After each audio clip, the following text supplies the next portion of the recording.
सूचना केवल हमारे विचार हैं, वित्तीय सलाह नहीं। निर्णय लेने से पहले खुद शोध करें। किसी भी लाभ या हानि के लिए हम उत्तरदायी नहीं हैं। एसआरएफ ने अपनी नई शेयर होल्डिंग रिपोर्ट्स रिलीज की हैं, जो फाइनेंशियल ईयर के क्वार्टर और पहले हाफ को कवर करता है, जो जून 31 एसटी 2024 तक चलता है। ये रिपोर्ट कंपनी के शेयर्स की डिटेल्ड जानकारी देता है, जिसमें promoters, promoter groups, foreign investors, public investors और सरकारी एंटिटीज शामिल हैं। प्रमोटर्स शेयर होल्डिंग 2024 के मार्च में 50.3% से 2024 के जून में 50.26% तक डिक्रीज हो गया। ये डिक्रीज दिखाता है कि इस टाइम पीरियड में कंपनी पे प्रमोटर्स का कंट्रोल कमजोर हुआ है।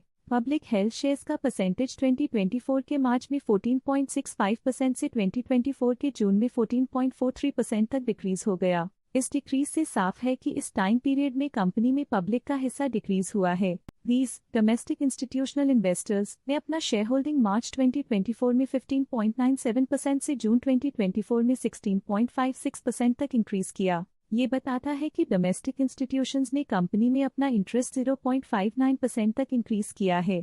फॉरेन इंस्टीट्यूशनल इन्वेस्टर्स की शेयर होल्डिंग में थोड़ा डिक्रीज आया 2024 के मार्च से 2024 के जून में, जो दिखाता है कि डोमेस्टिक इंस्टीट्यूशंस ने अपने स्टेक को क्वार्टर टू क्वार्टर -0.33 से डिक्रीज किया है, जिसे पता चलता है कि उन्होंने अपनी इन्वेस्टमेंट्स को पुल बैक किया है। चलिए इन्वेस्टर्स की स्टैटिस्टिक्स पे नजर डालते हैं, जो शेयर होल्डिंग पैटर्न में फ्लक्चुएशंस का कारण बन सकते हैं। खमा होल्डिंग्स लिमिटेड इस क्वार्टर में स्टेक होल्डिंग में डाउनटर्न देखा। पिछले क्वार्टर के मुकाबले स्टेक होल्डिंग में -0.05% तक डिक्रीज हुआ है। Investor education and protection fund (IPF) ने हाई स्टेक होल्डिंग एक्सपीरियंस करते हुए स्टेक होल्डिंग में 0.01% इंक्रीज देखा गया। लेटेस्ट क्वार्टर में म्यूचुअल फंड स्लैश ने स्टेक होल्डिंग में इंक्रीज देखा, जिसमें 0.06% का अपटिक देखा गया। लेटेस्ट क्वार्टर में बैंक्स ने स्टेक होल्डिंग में इंक्रीज देखा, जिसमें 0.02% का अपटिक देखा गया। लेटेस्ट क्वार्टर में इंश्योरेंस कंपनीज ने स्टेक होल्डिंग में इंक्रीज देखा, जिसमें 0.64% का अपटिक देखा गया।